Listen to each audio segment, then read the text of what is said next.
Hello student, welcome to my YouTube channel. आज हम करेंगे क्लास 11 का जो चैप्टर है स्ट्रेट लाइन, वो करने वाले हैं। सबसे पहले हम उसका बेसिक कवर करेंगे। बेसिक में हम स्टार्ट करेंगे छोटी क्लास 9th और 10th से। ओके, 9th और 10th पे पहले हमने क्या पढ़ा है, फिर देन इस चैप्टर में हम क्या पढ़ने वाले हैं, फिर देन वो डिस्कस करेंगे। सबसे पहले हमने छोटी क्लासेस में टॉपिक पढ़ा है equation of straight lines. Okay, straight lines की हमने दो इक्वेशन पढ़ी थी, वन वेरिएबल और टू वेरिएबल। मैं इसकी जनरल फॉर्म लिख देता हूँ। वन वेरिएबल की जनरल फॉर्म होती थी ax plus B is equal to में 0 where a b are real number, जहां पर a और b क्या होते थे, रियल नंबर होते थे। अगर मैं इस इक्वेशन को थोड़ा सा सॉल्व करता हूँ, ax इज इक्वल टू में कितना हो गया, minus B, then the value of x equal to में minus B by A. Okay, तो इस लाइन का जो ग्राफ होगा वो कुछ इस वे में बढ़ेगा। x इक्वल टू कितना लिखा है, माइनस बी बाय, तो हमें ये देखना है कि x जो होता है नेगेटिव कहाँ होगा। तो x नेगेटिव यह होगा, तो लाइन जो होगी which is parallel to y axis, तो ये बन गया x equal to minus B by A. Clear. अब बात करते हैं टू वेरिएबल की। टू वेरिएबल जो इक्वेशन होती थी उसका जनरल फॉर्म होता था ax plus B Y plus C is equal to में 0 where a b and c are real number, जहां पर ए बी सी क्या है, रियल नंबर होते थे। अब टू वेरिएबल में जो ये लाइंस बनती थी इसका भी ग्राफ क्या होता था, ओके, स्ट्रेट लाइन ही होती थी। बट हमें नहीं पता ये स्ट्रेट लाइन कहां से जाएगी, यहां से जा सकती है, ऐसे जा सकती है, ऐसे जा सकती है, ऐसे जा सकती है, हमें नहीं पता। बट इतना पता है कि इसका जो ग्राफ बनेगा वो क्या होगा, सिर्फ और सिर्फ straight line. Okay, but one variable के जो ग्राफ होता है वो क्या बनता है, या तो वो एक्स एक्सिस के पैरेलल होगा या किसके पैरेलल होगा, वाई एक्सिस के। क्लियर। अब बात करते हैं नेक्स्ट टॉपिक की। अब देखो 10th क्लास में हमने फॉर्मूला पढ़ा था, डिस्टेंस फॉर्मूला। ओके, इसकी बात करते हैं। लेट्स सपोज मान लो हमारे पास दो पॉइंट है, एक का नाम ले लेते हैं ए, कोऑर्डिनेट ले लेते हैं x1 y1, और एक का नाम ले लेते हैं बी, कोऑर्डिनेट ले लेते हैं x2 y2। अगर इन दोनों पॉइंट्स का डिस्टेंस निकालना है, या तो मैं लिखूंगा सिर्फ और सिर्फ ए बी, या क्या लिखूंगा, distance A B.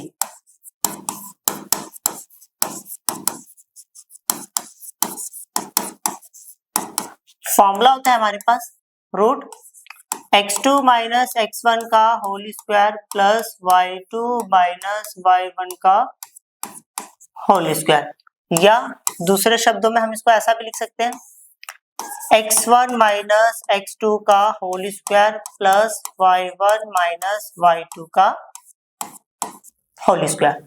Clear. Next topic. अब हमने एक टॉपिक और पढ़ा था, सेक्शन फॉर्मूला।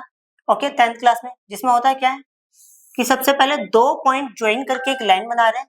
पॉइंट का नाम लिख देते हैं ए x1 y1, B x2 y2, मतलब ये दोनों पॉइंट ज्वाइन करके क्या बना रहे हैं, एक लाइन बना रहे हैं।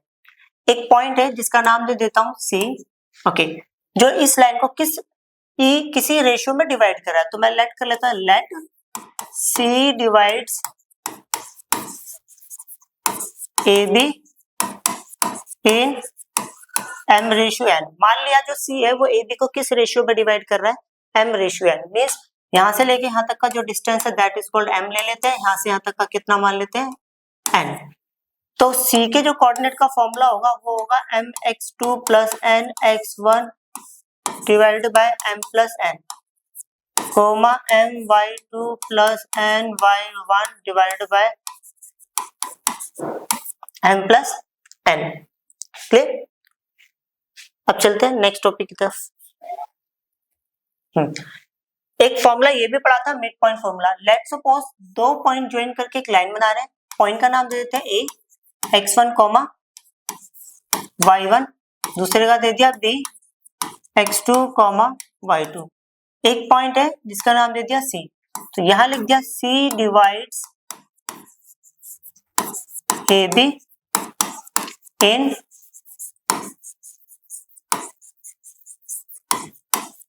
Equal ratio. जो सी है वो ए बी को किस रेशियो में डिवाइड कर रहे हैं? इक्वल रेशियो में। तो उस केस में सी का जो कोऑर्डिनेट होगा उसका formula x1 plus x2 divide by 2 comma y1 plus y2 divided by 2। अब आ जाते हैं next topic, area of triangle. Let's suppose मेरे पास मान लेते हैं एक ट्राइंगल है जिसके मुझे कोऑर्डिनेट पता होने चाहिए।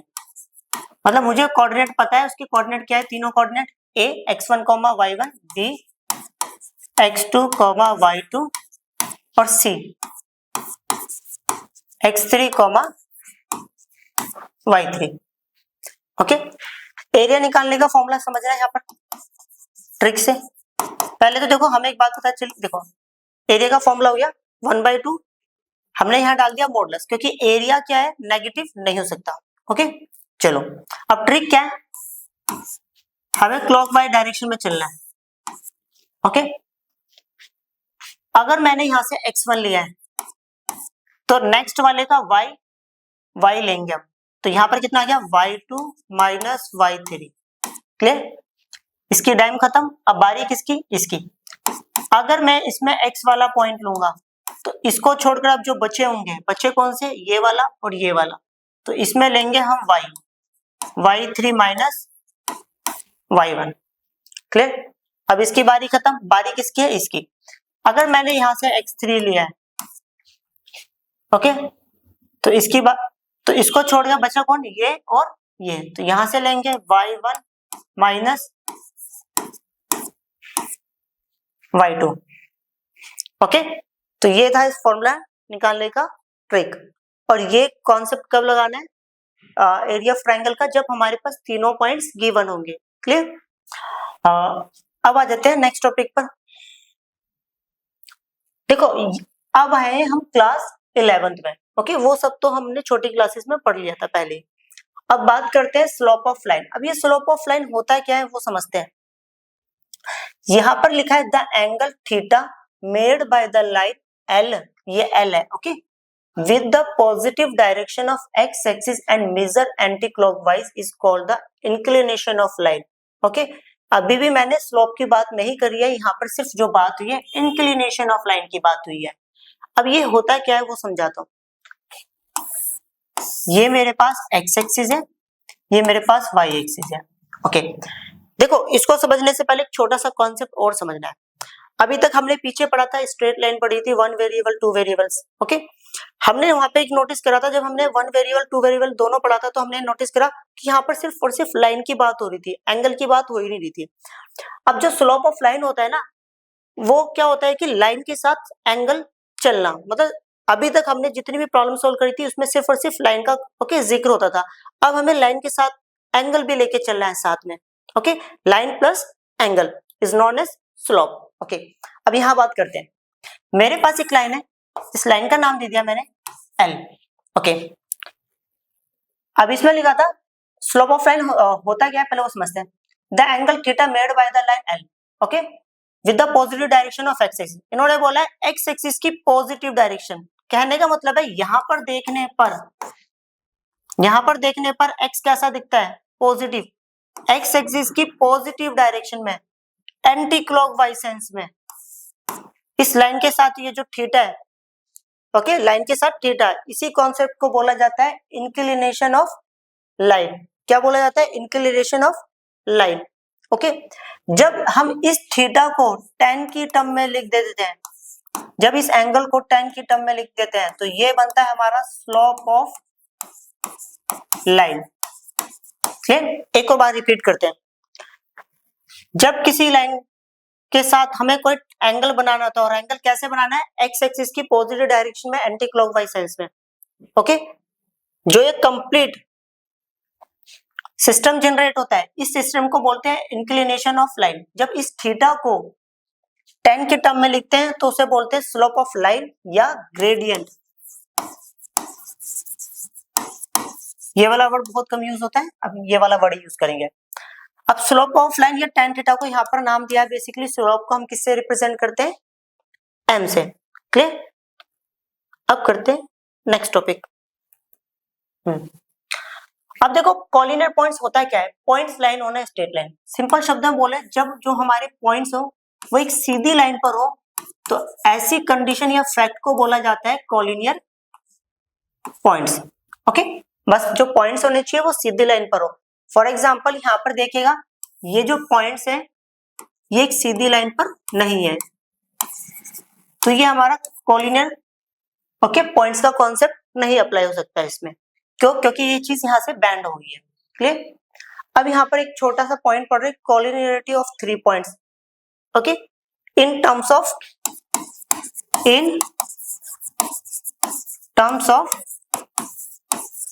स्लोप। कहने का मतलब क्या हुआ समझना। ओके,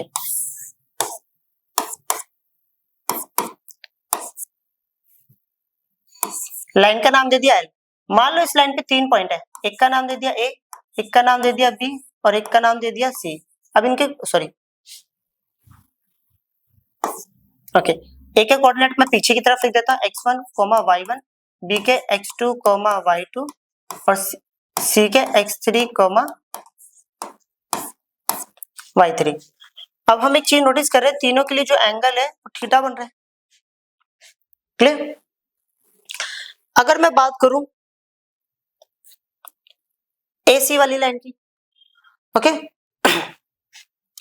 एसी वाली लाइन के लिए जो एंगल है वो क्या है, थीटा ही है। अगर मैं बात करूं एबी वाली लाइन, एबी वाली लाइन के लिए भी एंगल क्या है, थीटा। अगर मैं बात करूं बीसी वाली लाइन, देखो बीसी वाली लाइन के लिए भी क्या है, एंगल थीटा। तो हमें क्या पता चला कि slope of line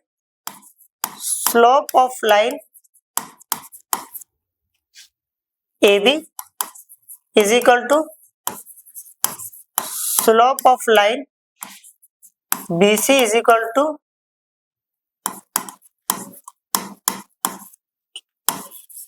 slope of line AC। Okay, मतलब जब हमारे पास 3 पॉइंट्स कॉलिनियर होते हैं उस केस में तीनों का स्लोप ओके तीनों लाइंस का स्लोप क्या होगा, सेम होगा। क्लियर? हाँ, slope of line when coordinates of any 2 points on the lines are given.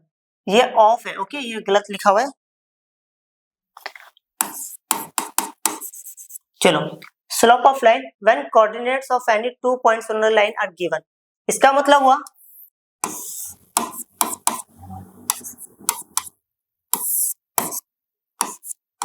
Okay, let's suppose मान लो हमारे पास 2 पॉइंट्स है और वो दोनों पॉइंट्स हमें दिए हुए हैं। ओके, और ये दोनों पॉइंट्स क्या है, एक लाइन पर है। उस केस में स्लोप मतलब स्लोप होता क्या है, जब ये जो एंगल है इसको tan थीटा की टर्म में लिखा जाता है। ओके, जो स्लोप और स्लोप को हमको किससे रिप्रेजेंट करते हैं, m से। ओके, तो m बराबर हो गया tan थीटा। उसी चीज को अब दूसरे शब्दों में फॉर्मूला बन जाता है y2 minus y1 divided by x2 minus x1। Simple शब्दों में बोले जब भी 2 पॉइंट्स एक सीधी लाइन पर हो तो स्लोप निकालने का फॉर्मूला ये होता है। क्लियर? अब स्टार्ट करते हैं next topic. Okay, condition of parallelism and perpendicularity of lines in terms of their slopes. इन्होंने पहले देखो हम बात कर लेते हैं, अगर हमारे पास 2 लाइंस पैरेलल होती है तो हमें उनके स्लोप के बीच में क्या रिलेशन देखने को मिलता है, चलो समझते हैं। ओके, पैरेलल की बात कर रहा हूं पहले। मान लेते हैं कि ये वाली लाइन है, इसका नाम दे दिया मैंने L1, इस लाइन का नाम दे दिया मैंने L2 और ये दोनों लाइनें पैरेलल है। L1 line is parallel to L2, तो इसके एंगल को θ1 मान लेते हैं, इसके एंगल को कितना ले लेते हैं, θ2। तो अब देखो एक बात समझिएगा, हमने छोटी क्लास में सीखा था कभी भी 2 लाइनें पैरेलल दे रखी उसको एक ट्रांसवर्सल लाइन काट रही हो तो ये जो एंगल होते हैं इनको बोला जाता है कॉरेस्पॉन्डिंग एंगल। ओके, और ये बराबर होते हैं। तो ये दोनों लाइनें पैरेलल है, इसको एक ट्रांसवर्सल लाइन काट रही है तो ये दोनों एंगल क्या होंगे, बराबर। मींस θ1 इज इक्वल टू में θ2। अगर मैं दोनों तरफ tan ले लूं तो tan θ1 इज इक्वल टू में tan θ2। ओके, और मैं यहां पर ये बता दूं, let m1 be the slope of line L1। मान लिया कि जो M1 है इस लाइन का क्या है स्लोप, M1 बोले तो देखो हमने बेसिकली क्या करते हैं कि जो tan थीटा उसको m से रिप्रेजेंट करते हैं, तो इस बार मैं किससे रिप्रेजेंट कर रहा हूँ M1 से, क्योंकि मैंने पहले ही बता दिया L1 लाइन का जो स्लोप है उसको M1 मानेंगे। Let M2 be the slope of line L2। और L2 वाली लाइन का जो स्लोप है, देखो ये तो एंगल है, जब इस एंगल को हम tan थीटा के टर्म में निकालते हैं तो हमारा क्या बनता है स्लोप, और स्लोप को हम किससे रिप्रेजेंट करते हैं m से, तो मैंने इसके स्लोप को तो m2 से रिप्रेजेंट कर दिया। तो यहाँ हमें पता चला कि अगर हमारे पास दो लाइंस पैरेलल होती है तो उनके स्लोप भी क्या होंगे, बराबर होंगे। क्लियर। अब बात करते हैं परपेंडिकुलर की।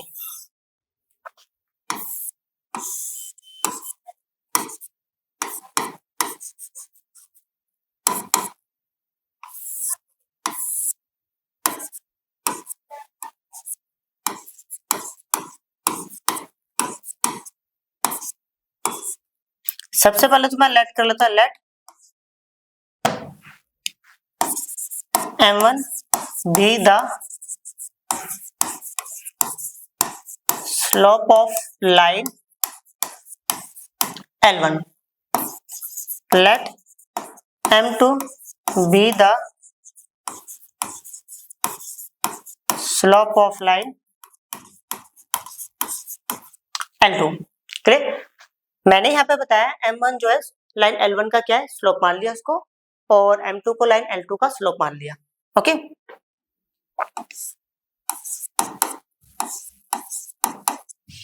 क्लियर। तो उस केस में हमारे पास एक रिलेशन होता है, पहले तो हमें ये बताना पड़ेगा L1 वाली लाइन जो है वो परपेंडिकुलर है कितना, L1 is perpendicular to L2। तो दोनों के बीच में जो स्लोप का रिलेशन होता है वो ये होता है M1 इंटू में M2 इज इक्वल टू में -1। कब, जब दो लाइंस क्या होती है परपेंडिकुलर होती है। क्लियर। अब करते हैं नेक्स्ट टॉपिक। ये हमारे सामने एक्सरसाइज है 9.1। इसमें पहला क्वेश्चन है, पहले क्वेश्चन में लिखा हुआ है draw a quadrilateral in the Cartesian plane whose vertices are dash dash dash and dash। हमें बोला गया है इन सारे पॉइंट्स को कार्टेशियन प्लेन पे प्लॉट करना है, फिर उनके बाद इसका क्या निकालना है और एरिया निकालना है। तो ऐसा करते हैं हम अंदाजे से भी तो कार्टेशियन प्लेन पर इन पॉइंट्स को प्लॉट कर सकते हैं, क्योंकि हमने छोटी क्लासेस में तो सीखा ही है कि कौन पॉजिटिव होता है और कौन नेगेटिव होता है किस क्वाड्रेंट में। क्लियर। तो उसके बिहाफ पर हम इसको प्लॉट कर लेते हैं। पहला पॉइंट है -4,5, x नेगेटिव और y पॉजिटिव, ये तो यहाँ कहीं होगा। ओके, तो इसका नाम ले दिया a -4,5। फिर दूसरा है x 5 है, x positive y negative. Okay, तो अच्छा वो रहा दूसरा, तो वो था सॉरी, x 0 है और y 7 है। x 0 बोले तो x तो कुछ भी नहीं, और y 7 बोले तो यहाँ।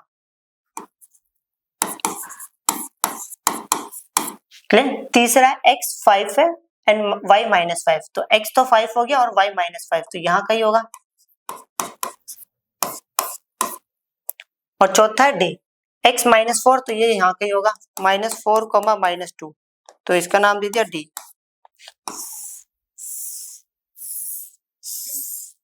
ओके देखो, अब हमने क्वाड्रिलेटरल का एरिया निकालना नहीं सीखा है, हमने सीखा है सिर्फ और सिर्फ ट्रायंगल का एरिया निकालना। ओके, तो हम क्या करते हैं, इसको दो पार्टों में डिवाइड कर लेते हैं। तो मैंने कंस्ट्रक्शन कर दिया रेड लाइन से, मैंने दो पार्टों में डिवाइड कर दिया, पार्ट 1 और पार्ट 2, मतलब ट्रायंगल 1 और ट्रायंगल 2। अब निकालते हैं इसका एरिया। अब हमने ये सीखा था कि अगर मान लो मेरे पास एक ट्रायंगल है, देख रहे हो आप, और मेरे को इसके तीनों कोऑर्डिनेट्स पता है, तो उस केस में एरिया ऑफ ट्रायंगल का जो फॉर्मूला होता है, area of triangle is equal to होता है 1/2 मॉडुलस। देखो एक ट्रिक ऐसा भी है, 123, 231, अरे क्या कर दिया, और 312।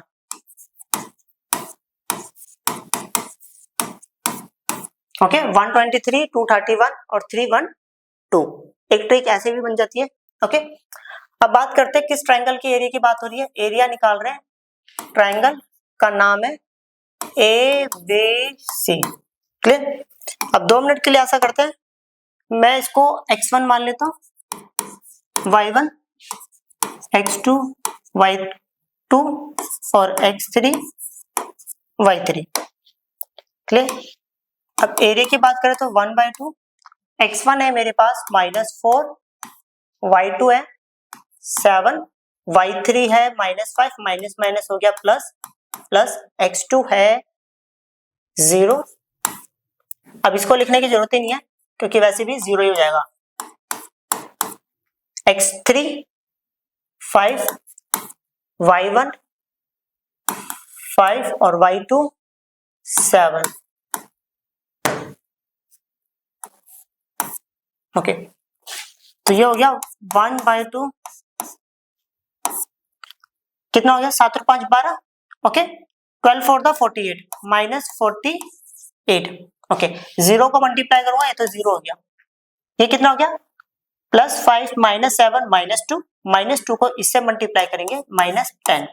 ओके, तो ये हो गया 1/2। ओके, -48 -10 तो -58।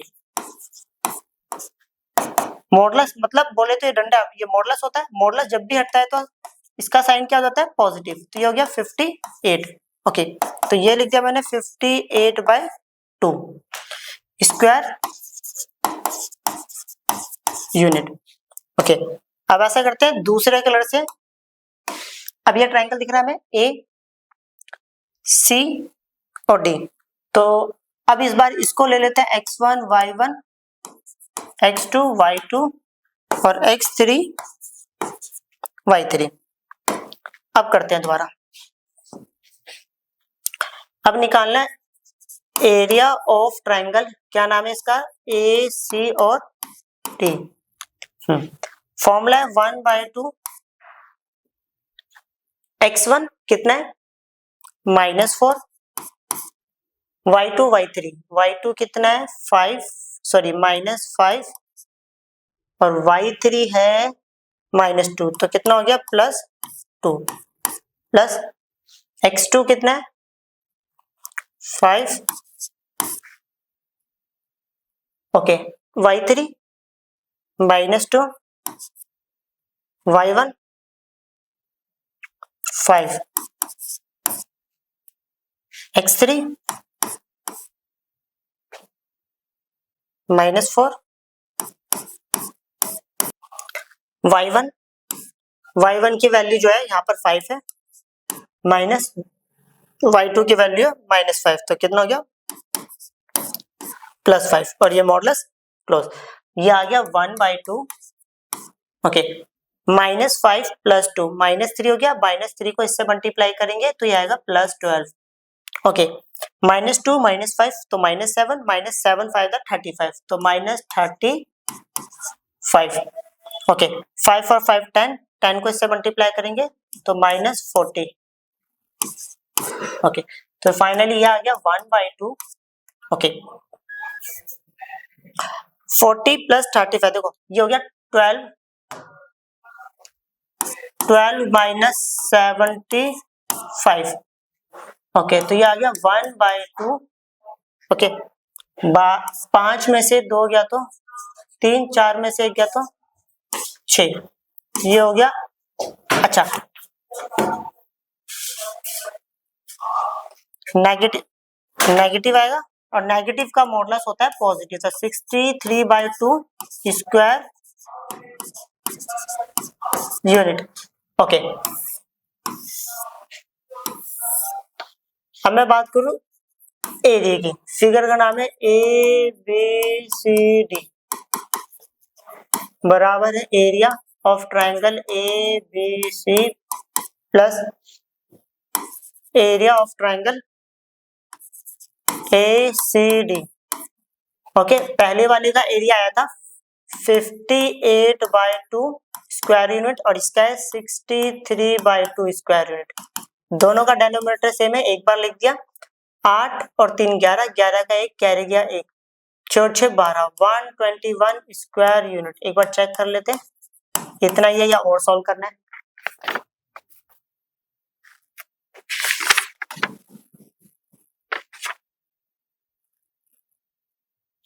आंसर सही है। ओके, अब करते हैं नेक्स्ट प्रॉब्लम। ओके, इन्होंने बोला the base of an equilateral triangle with side 2a। इन्होंने बोला एक इक्विलेटरल ट्रायंगल है,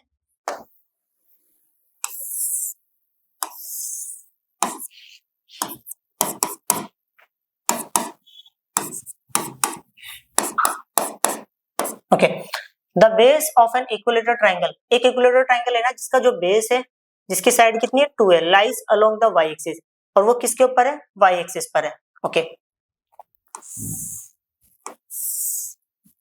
ओके, साइड कितनी है 2a। ओके, अगर देखो इक्विलेटरल ट्रायंगल है तो ये सेंटर हुआ, ओरिजिन, अच्छे से समझना, ये पूरी साइड इक्विलेटरल ट्रायंगल की तीनों साइडें बराबर होती है, क्लियर। तो ये वाली साइड कितनी हुई, ओनली a, एंड देन ये वाली साइड भी कितनी हुई, ओनली a।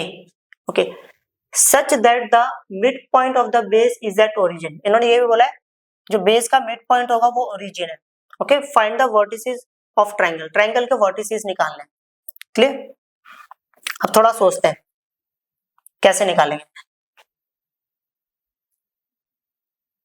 ओके, तो ऐसा करते हैं, इसका नेमिंग कर देते हैं ए बी सी, क्लियर। तो सबसे पहले हमें एक ट्रायंगल दिख रहा है, ये 2 है, अब इसको 29 समझ रहे हो, ये 2a, ये भी 2a। Okay, in triangle A B O, clear, ये 90 डिग्री पाइथागोरस के अकॉर्डिंग ए बी का square is equal to O A का स्क्वायर प्लस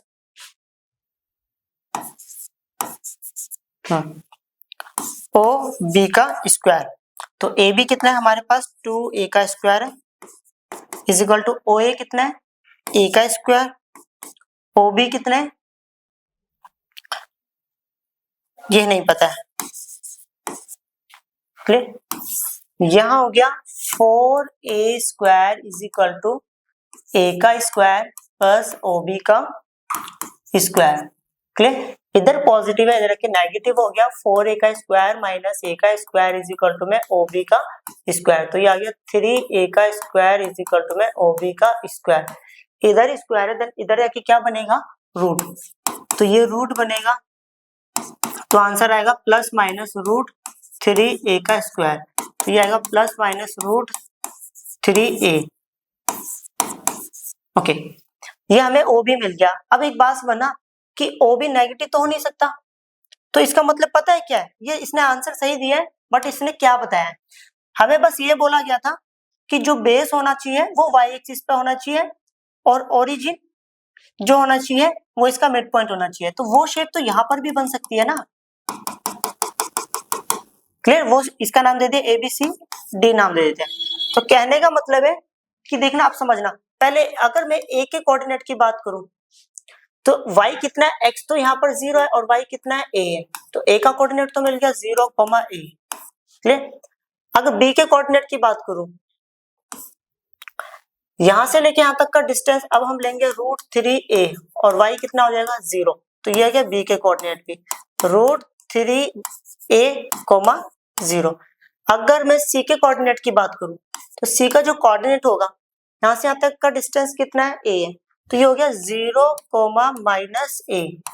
ओके, और d के कोऑर्डिनेट की बात करूं, जितने डिस्टेंस पे ये उतने डिस्टेंस पे ये वाला पॉइंट भी होगा, तो यहाँ पर इसके कोऑर्डिनेट हो जाएंगे -√3a, 0। ओके, आंसर बिल्कुल सही है, चेक कर लीजिएगा। अब करते हैं नेक्स्ट क्वेश्चन। ये क्वेश्चन है हमारे सामने, क्वेश्चन नंबर 3। इसमें बोला है find the distance between point dash and dash, इन दोनों पॉइंट्स का डिस्टेंस निकालना है। ओके, व्हेन फर्स्ट पॉइंट पे लिखा है when P Q is parallel to y axis. चलो अब स्टार्ट करते हैं।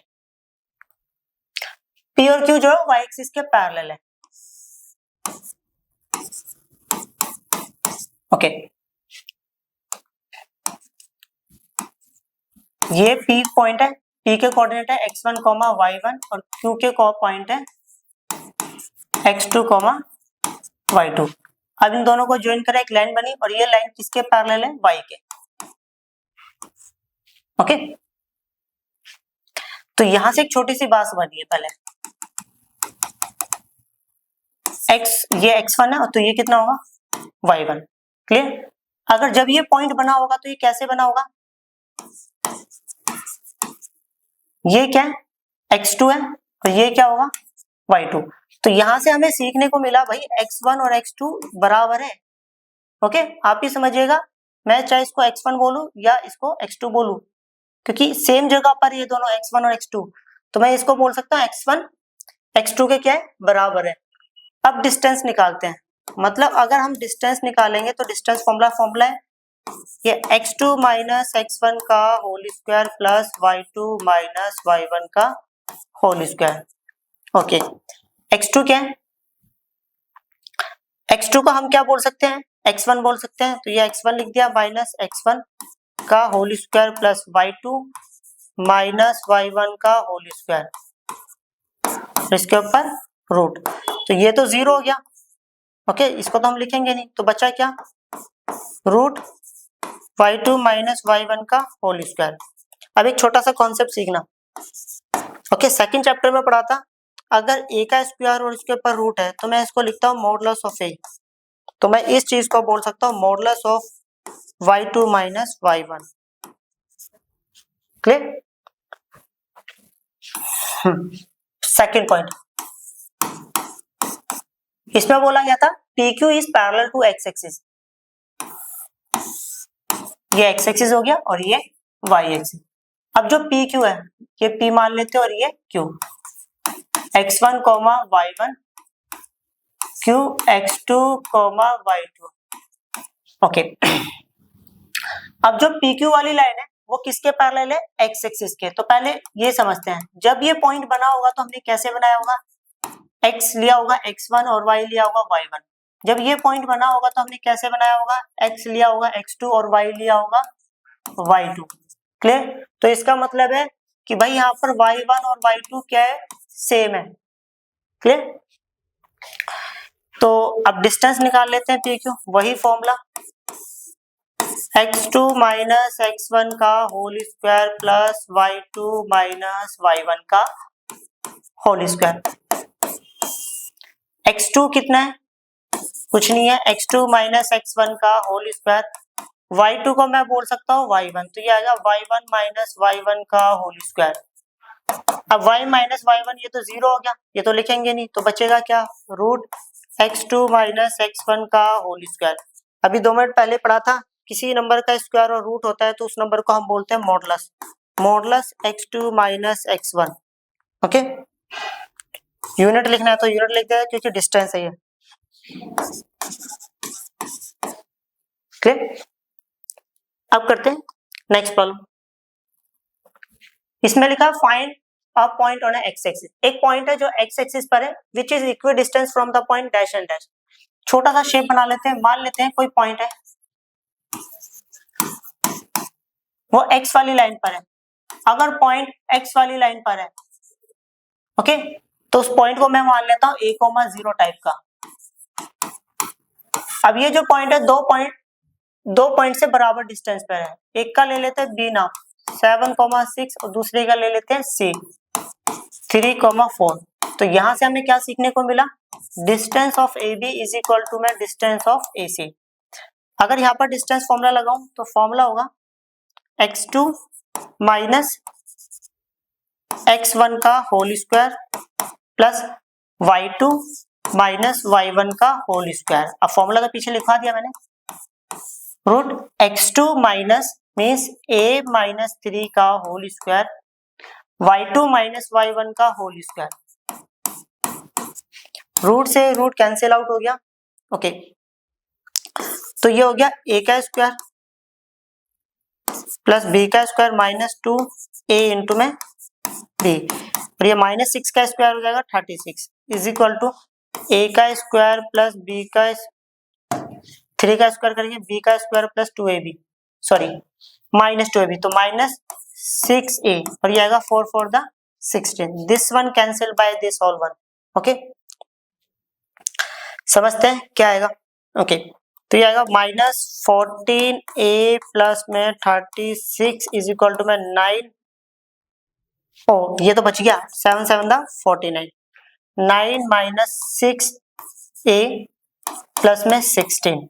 ओके, आप समझते हैं, इधर प्लस था इधर के माइनस करेंगे तो ये तो हो जाएगा 40। ओके, इधर प्लस इधर के माइनस करेंगे तो ये आ जाएगा 20।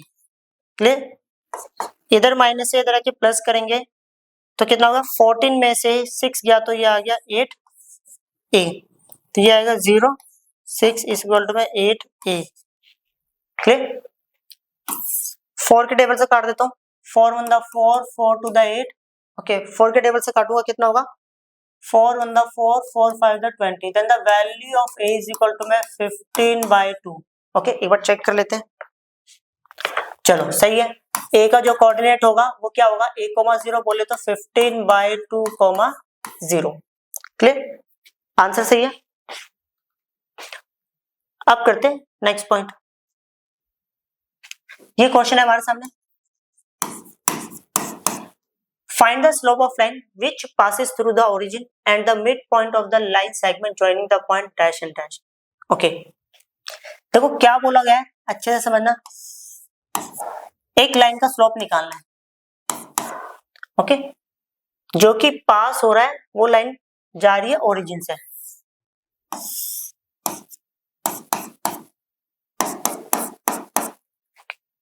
जो and the mid point of the line segment joining the point dash and dash. देखो पहले हमें एक बात पता चली, ये दोनों पॉइंट ज्वाइन करके एक लाइन बना रहे हैं। अब ये पॉइंट कहाँ होंगे, x कितना है 8 है और y कितना है 0, तो यहाँ कहीं होगा 8, 0, इसका नाम दे दिया b। ओके, ये वाला पॉइंट देखते हैं, x कितना है 0 और y कितना है -4। x कुछ भी नहीं है और y -4 है, तो ये पॉइंट यहाँ कहीं होगा, इसका नाम दे दिया p। ओके,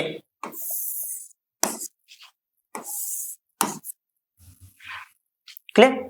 अब इन्होंने बोला है एक लाइन का स्लोप निकालना है, मतलब tan थीटा में एंगल फाइंड आउट करना है। ओके, बट हमें ये बता रखा है कि वो जो लाइन है ना ओरिजिन से जा रही है, तो ये रहा ओरिजिन। ओके, और वो लाइन इस लाइन का क्या कर रही है,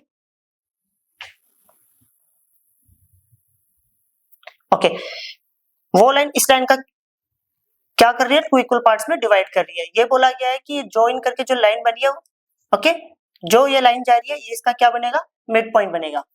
तो हमें क्या करना है, इसका नाम दे देते हैं, इसका नाम ओ दे दिया, इसका नाम दे दिया ए, नाम दे देते हैं। ओके, तो हमें बताना है, ये हमारी रिक्वायर्ड लाइन है,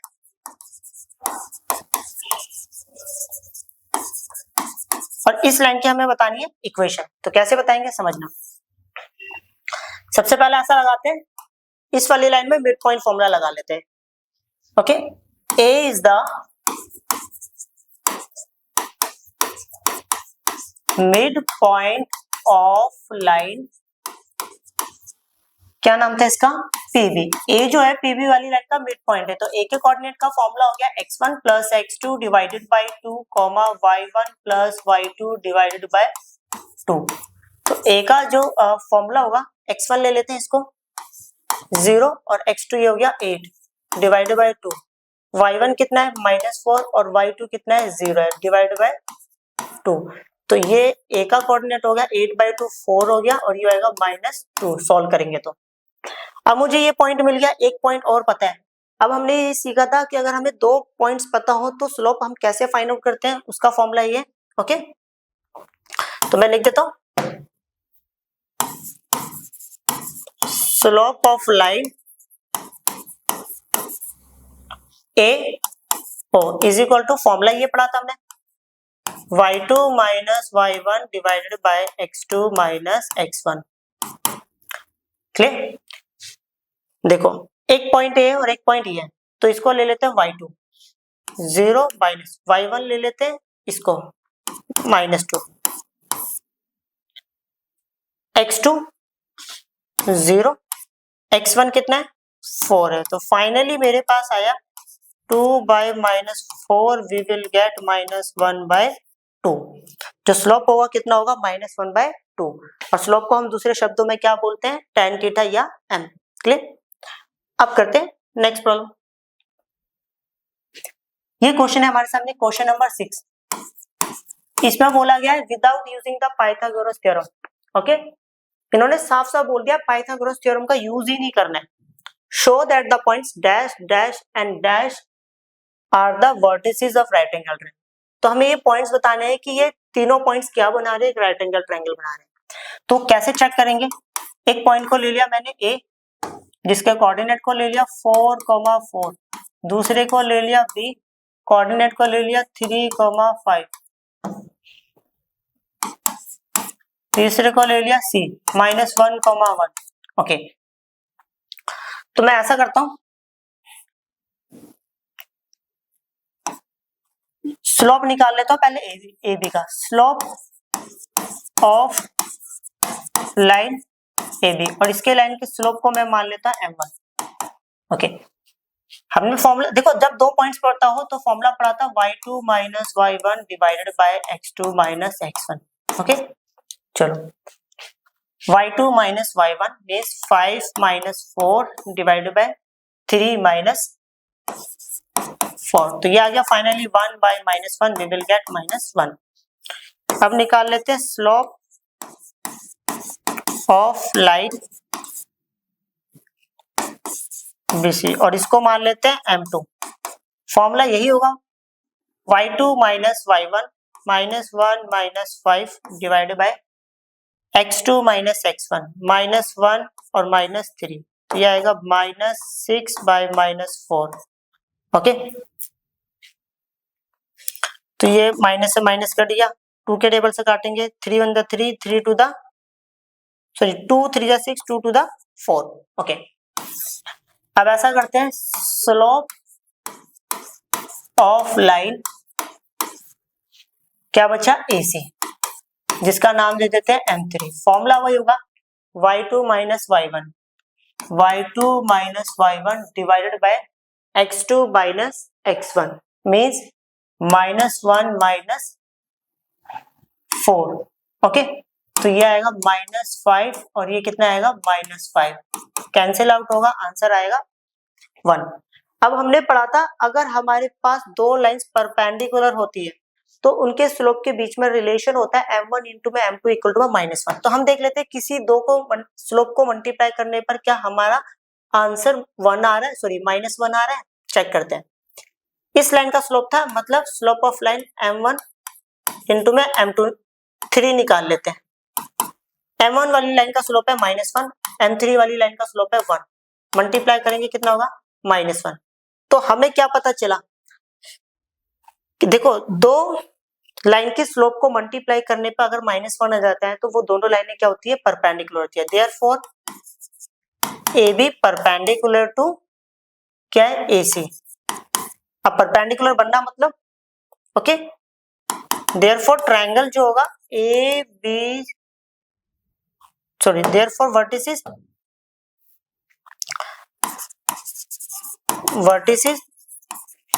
ABC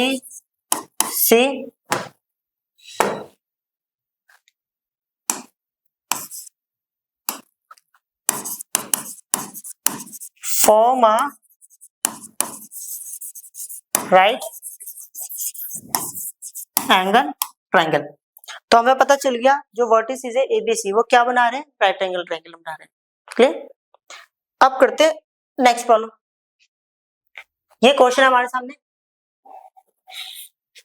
ओके, इस क्वेश्चन में लिखा हुआ है find the slope of line which makes an angle of 30 degree with the positive direction of y axis. Okay, देखो हमें एक लाइन का स्लोप निकालना है जो y एक्सिस की पॉजिटिव डायरेक्शन में 30 डिग्री एंगल बना रहा है। अब एक बात समझते हैं, क्लियर, तो लाइन मेरे को ऐसे बनानी चाहिए या ऐसे बनानी चाहिए, समझते हैं। ओके, और एंटी क्लॉकवाइज सेंस। देखो एक छोटी सी बात समझना, जब कभी भी यहाँ पर स्लोप की बात होगी ना, जब भी एंगल निकालना होगा तो पहले एक्सिस लेनी है फिर लाइन लेनी है। तो मेरे को 30 डिग्री एंगल बनाना है और एंटी क्लॉकवाइज डायरेक्शन में, तो सीधी सी बात है ना, एंटी क्लॉकवाइज डायरेक्शन में ऐसे बनेगा। अब देखो यहाँ से सारे कौन से एंटी क्लॉकवाइज डायरेक्शन होगी, एंगल निकल लिया। ओके, और मैंने एक छोटी सी बात बताई थी, पहले एक्सिस लेंगे और फिर लाइन लेनी है, वरना एक केस ऐसा भी हो सकता था, अगर मैं ऐसा बनाता तो क्या होता। अब इसमें देखो एंटी क्लॉकवाइज बोला है, एंटी क्लॉकवाइज चलूंगा तो ये वाला एंगल आएगा इसका, ओके, बट ये एंगल 30 डिग्री तो लग नहीं रहा है, तो ये तो गलत हो गया। और यहाँ बनाता ये थोड़ा 30 डिग्री लग भी रहा है, तो बट ये क्लॉकवाइज है, ये भी गलत हो गया। क्लियर? तो इससे पता चला कि ये इसका करेक्ट फिगर है। हमें बोला गया था anti clockwise direction 30 degree angle, तो मतलब थीटा की वैल्यू हमें 30 डिग्री दे रखी है। ओके, अगर ये 30 तो ये भी कितना हुआ 30 होगा। ओके, क्यों? क्योंकि वर्टिकली अपोजिट एंगल, और ये कितना हुआ 90, तो ये कितना होगा ये निकाल लेते हैं। इस ट्रायंगल का नाम दे दिया A B C. In triangle A B C, clear? Theta plus 90 plus इस एंगल का नाम दे देते हैं 1, angle 1 is equal to 180, angle sum property. अब थीटा की value 30 degree plus 90 plus angle 1 is equal to 180 degree, तो एंगल 1 इज इक्वल टू कितना होगा, ये दोनों का प्लस करेंगे 120, इधर के माइनस करेंगे, that is called 60 degree. Okay, means ये वाला एंगल कितना डिग्री होगा 60 डिग्री। अगर ये 60 है तो ये बाहर वाला एंगल जिसको मैं नाम दे देता हूँ थीटा 1, ये कितना डिग्री होगा, ये होगा 120 डिग्री। कैसे पता चला? 180 में से 60 माइनस करेंगे तो 120 आएगा। ओके, लीनियर पेयर से आ गया। अब यहां समझेंगे, हमें पता है बेसिक में हमने ये सीखा था एक्स एक्सिस की पॉजिटिव डायरेक्शन में एंटी क्लॉकवाइज सेंस में एंगल फाइंड आउट करना है, तो इसलिए मैं वहां से घूमते घूमते यहाँ आ गया, क्योंकि हमने बेसिक में ये पढ़ा है। क्लियर? अब बात करते हैं, अब इसी चीज को हम tan थीटा के टर्म में लिख लेते हैं। अब मैं इसको बोल सकता हूँ tan 180 degree minus 60 degree, tan 180 minus theta, ये कौन सा कोएफिशिएंट होता है सेकंड कोएफिशिएंट में tan positive negative, okay, negative होता है। 180 में चेंज या नो चेंज, नो चेंज, तो tan का आ गया 10, और एंगल कितना है 60 डिग्री, तो ये क्या माइनस tan 60 डिग्री की वैल्यू होती है √3। एक बार चेक कर लेते हैं, आंसर सही है। अब करते हैं नेक्स्ट प्रॉब्लम। इसमें बोला गया without using distance formula, distance formula use करना ही नहीं है। Show that the points dash dash dash and dash are the vertices of parallelogram. हमें शो करना है कि जो जितने भी पॉइंट्स दिए हैं ये सारे मिलके क्या बनाएंगे, एक पैरेललोग्राम बनाएंगे।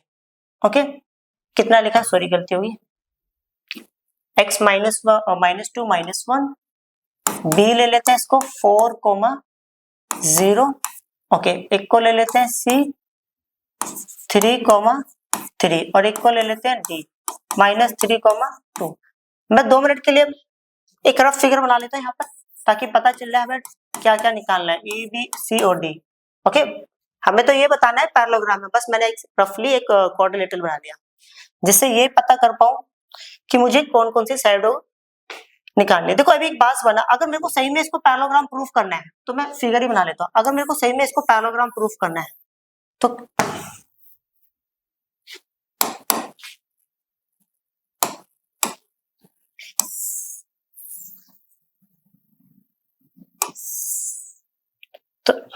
ज्यादा बेटर होगा ना कि एक बार इसका नेमिंग लिख दो ए बी सी और डी। अगर मैं ये प्रूफ कर देता हूँ कि ये वाली लाइन इसके पैरेलल है और ये वाली लाइन इसके पैरेलल है। अब हमने छोटी क्लास में सीखा था, ओके, पैरेलल लाइन के दो पेयर, अगर पैरेलल लाइन के दो पेयर को कट करता है, जो बीच में फिगर फॉर्म होता है, दैट इज कॉल्ड पैरेललोग्राम। तो सिंपल शब्दों में अगर मैं बोलूं तो मुझे क्या प्रूफ करना है कि ये वाली लाइन इसके पैरेलल है और ये वाली लाइन इसके क्या होगी, पैरेलल। अब देखो दो लाइंस पैरेलल होती है तो हमने क्या सीखा था, उनका स्लोप इक्वल होता है। क्लियर? तो मुझे क्या करना है, सबका स्लोप निकाल लेते हैं, मतलब slope of line A B, और इसको ब्रैकेट में ले लिया m1। अब ए बी वाली की बात हो रही है तो फॉर्मूला हमने पढ़ा था y2 minus y1 divided by x2 minus x1। Means जब हमें दो पॉइंट्स दे रखे हो तो स्लोप कैसे निकालना होता है, उसका फॉर्मूला ये है। Clear? y2 minus y1 means 0 minus -1 divided by x2 minus x1, तो 4 माइनस -2, तो ये हो गया 1/6। Okay, minus minus plus. यहां निकाले थे स्लोप ऑफ लाइन, एक बार डीसी निकाले थे, इसका नाम दे दिया M2। ओके, डी एरा सी एरा, y2 minus y1 2 minus 3 x2 minus x1 minus 3 minus 3, तो ये आ गया -1 बाय -6, वी विल गेट 1/6। तो यहां से पता चला कि M1 वाला जो स्लोप है M2 के बराबर है। ओके, तो यहां से एक बात और पता चलेगी कि भाई ए बी जो है वो पैरेलल है डीसी के। ओके, अब बात करते हैं एडी के। स्लोप ऑफ लाइन एडी, जिसका नाम दे देता हूं M3, ए एरा टी एरा, y2 minus y1 means 2 minus minus 1 divided by x2 minus x1 minus 3 minus minus 2, तो ये हो गया 2 plus 1 divided by -3 plus 2, we will get 3 by -1, तो फाइनली आ गया -3। तो यहां निकाल लेते हैं स्लोप ऑफ लाइन बी से। ओके, ये रहा बी, ये रहा सी, y2 minus y1 x2 minus x1।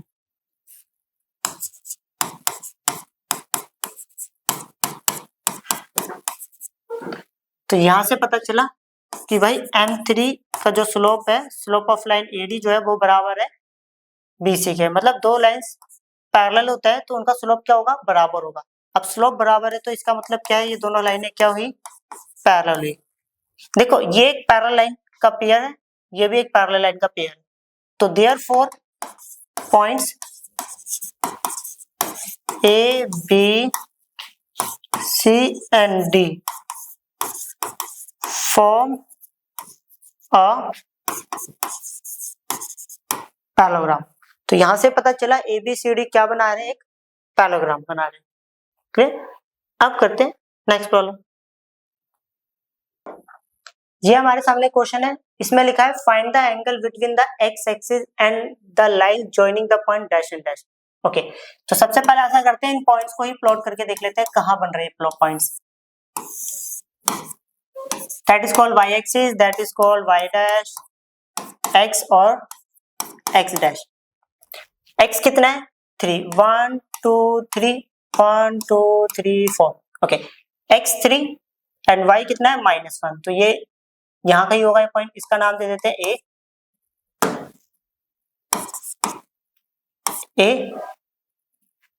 3, -1। X कितना है 4 और वाई कितना है -2, तो x4 और y -2, तो ये पॉइंट थोड़ा सा यहां लिखना चाहिए।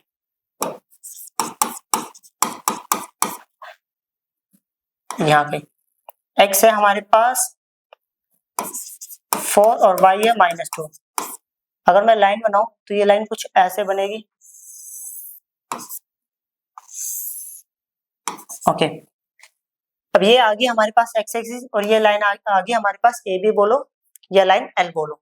ओके, अब हमें क्या निकालना है, दोनों के बीच में एंगल निकालना है। तो कौन सा एंगल की बात हो रही है पहले वो समझते हैं। ओके, इसको मान लेते हैं थीटा, इसको मान लेते हैं θ1, देखते हैं किसकी बात कर रहे हैं वो। ओके, तो अब हमें पता है स्लोप मतलब होता है स्लोप इक्वल टू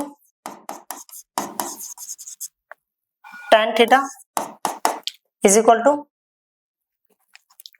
फॉर्मूला था y2 minus y1 divided by x2 minus x1, और मैंने लिखा ही नहीं, slope of line AB। Okay, इतना तो वैसे भी समझ ही जाते हैं।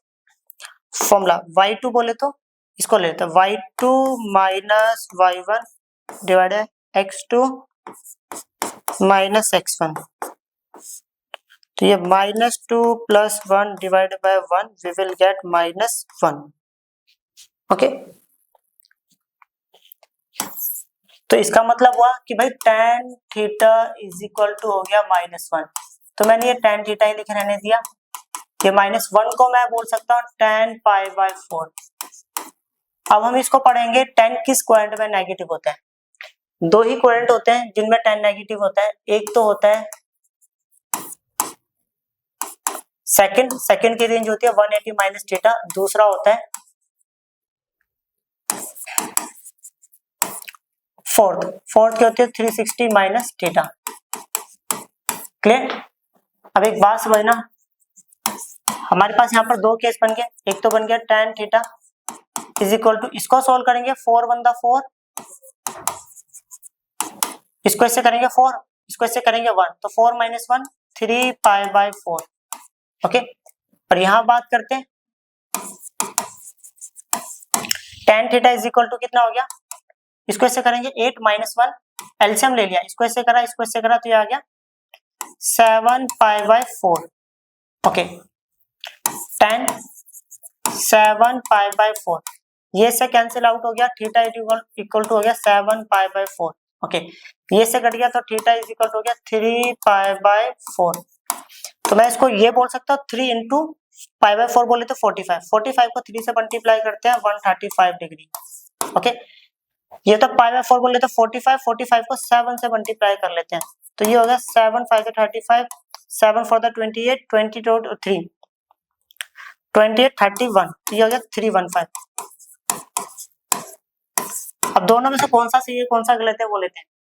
देखो, अगर मैं बात करूं इस एंगल की, तो ये एंगल तो वैसे भी दोनों में से किसी कैटेगरी का नहीं है, तो ये मतलब इस एंगल की बात कर रहे हैं, और ये जो है ना वो कितना है 135। और वैसे भी हमने बेसिक में पढ़ा था एक्स एक्सिस की पॉजिटिव डायरेक्शन में एंटी क्लॉकवाइज सेंस में।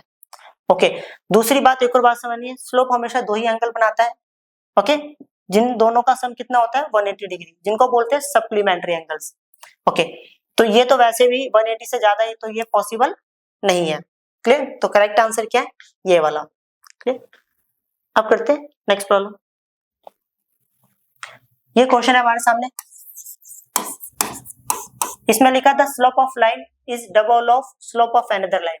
Okay, if the tangent of angle between them is 1/3। तो इन्होंने यहाँ पर साफ साफ बोला गया है दोनों के बीच में जो एंगल है tan थीटा, वो tan थीटा की वैल्यू 1/3 दी है। अब इन्होंने क्वेश्चन में ये बोला गया, मान लेते हैं लाइन है L1 और ये लाइन L2, दोनों के बीच में एंगल है थीटा। ओके, तो सबसे पहले तो ऐसा करते हैं, लिख लेता हूं, let M1 be the slope of line L1, let M2 be the slope of line L2। Okay, अभी स्टार्ट करते हैं। हमने एक कॉन्सेप्ट पढ़ा था, ओके, ये शायद मैं पढ़ाना ही भूल गया, कोई नहीं मैं यहाँ बता देता हूँ, पहले इसको बता देते हैं फिर देन आगे कंटिन्यू करेंगे। ओके, तो ऐसा करते हैं, नए पेज पर पढ़ते हैं। कॉन्सेप्ट ये था, एंगल बिटवीन टू लाइंस, दो लाइंस के बीच में अगर हमें एंगल निकालना है तो उसका क्या फॉर्मूला होता है। ये लेट कर लेते हैं, इस लाइन को मान लिया L1, इसको ले लिया L2, दोनों के बीच में एंगल ले लिया थीटा, अगर मुझे ये फाइंड आउट करना है। ओके, तो सबसे पहली बात, let M1 be the slope of line L1, let M2 be the slope of line L2। Okay, तो M1 जो होता है लाइन L1 का स्लोप है, L2 जो होता है लाइन L2 का स्लोप है। ओके, M2, तो दोनों के बीच में क्या रिलेशन होता है वो बता रहे, tan theta is equal to modulus M1 minus M2 divided by 1 plus M1 M2। Clear, ये फॉर्मूला होता है एंगल बिटवीन टू लाइंस। अब आ जाते हैं अपने मेन टॉपिक पर। तो यहां से मेरे को पता चला, अगर दो लाइंस के बीच का एंगल फाइंड आउट करना है तो फॉर्मूला है M1 minus M2 divided bye, okay, 1 divide 1 minus m1 m2, okay 1 plus होगा, सॉरी हाँ 1 प्लस है। चलो यहाँ पर एक और कंडीशन दे रखी थी, एक लाइन का जो स्लोप है दूसरी लाइन के स्लोप के डबल है, देखो ये लिखा है, ये तो मैंने कंडीशन कहीं यूज ही नहीं करी, तो मतलब हमें गिवन दिया हुआ है slope of one line is equal to 2 times of slope of another line, कहीं ना कहीं इसको भी यूज करना है, ओके।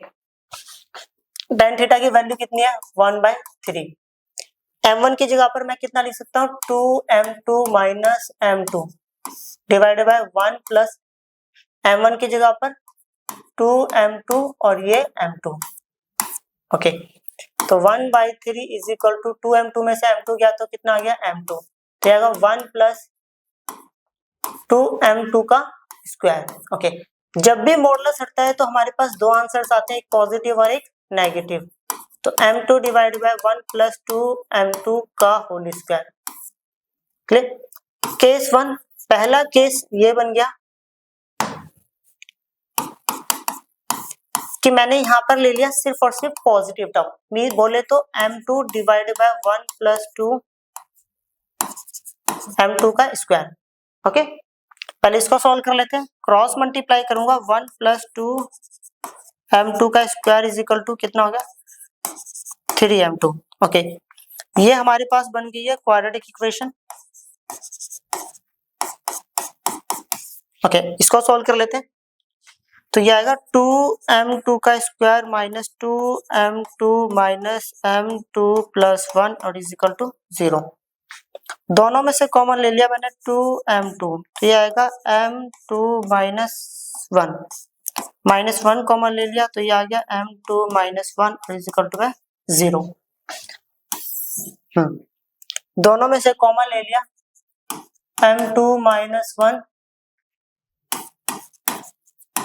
2m2 माइनस 1 और इज इक्वल टू 0, तो एक बार m2 minus 1 is equal to 0, 2m2 minus 1 is equal to 0, तो यहाँ पर m2 की वैल्यू आ गई 1/2 और यहाँ पर m2 की वैल्यू आ गई 1।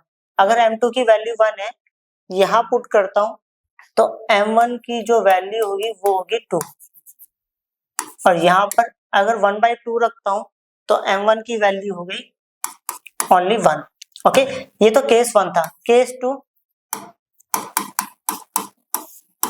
ऐसा भी तो देखो, यहाँ पर ऐसा भी तो हो सकता है ना कि मैं इसको नेगेटिव ले लूं, minus m2 divide by 1 plus 2m2 का स्क्वायर, फिर वही 1 प्लस 2m2 का square is equal to minus 3m2, तो ये हो गया 2m2 का स्क्वायर प्लस 3m2 प्लस में 1 और इज इक्वल टू में 0, इसको उठा के यहाँ ले आया, तो ये हो गया 2m2 का square plus 2m2 plus m2 plus 1 और इज इक्वल टू में 0, कॉमन ले लिया 2m2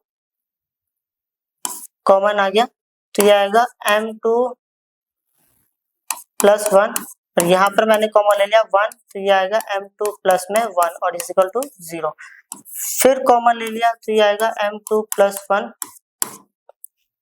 और यहाँ पे आएगा 2m2 प्लस में 1 और इज इक्वल टू में 0, फिर दो केस बन गए m2 plus 1 is equal to में 0, तो m2 की वैल्यू आ गई -1 और यहाँ पर आएगा 2m2 प्लस 1 और इज इक्वल टू 0, तो यहाँ पर m2 की वैल्यू आ गई -1/2।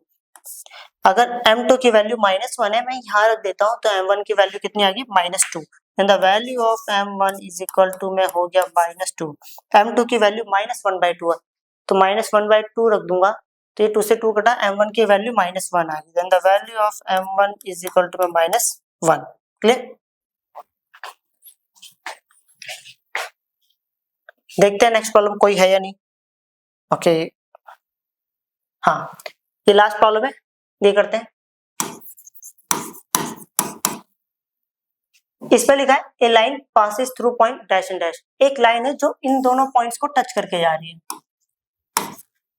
नाम दे देते हैं एक का ए x1, y1 और एक का नाम दे देते हैं b,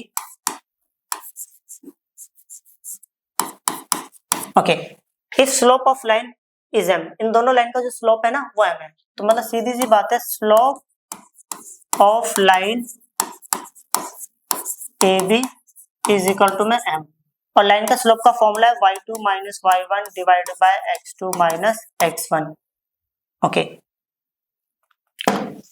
देखो मैं फॉर्मूला नहीं लिख रहा क्योंकि इसमें ऑलरेडी x1 y1 है, तो यहाँ पर कंफ्यूजन क्रिएट हो जाएगी। अब पहले ये समझते करना क्या, शो दैट ये लेकर आना है। तो सीधा सा फॉर्मूला लगा देता हूँ, y2 स्लोप का फॉर्मूला है y2 minus y1 divided by x2 minus x1 is equal to में m। तो यह आएगा k minus y1 is equal to में m h माइनस x1, और ये आंसर मैच भी हो गया। क्लियर? आज के लिए बस इतना ही, मिलते जल्दी एक नई वीडियो के साथ। बाय।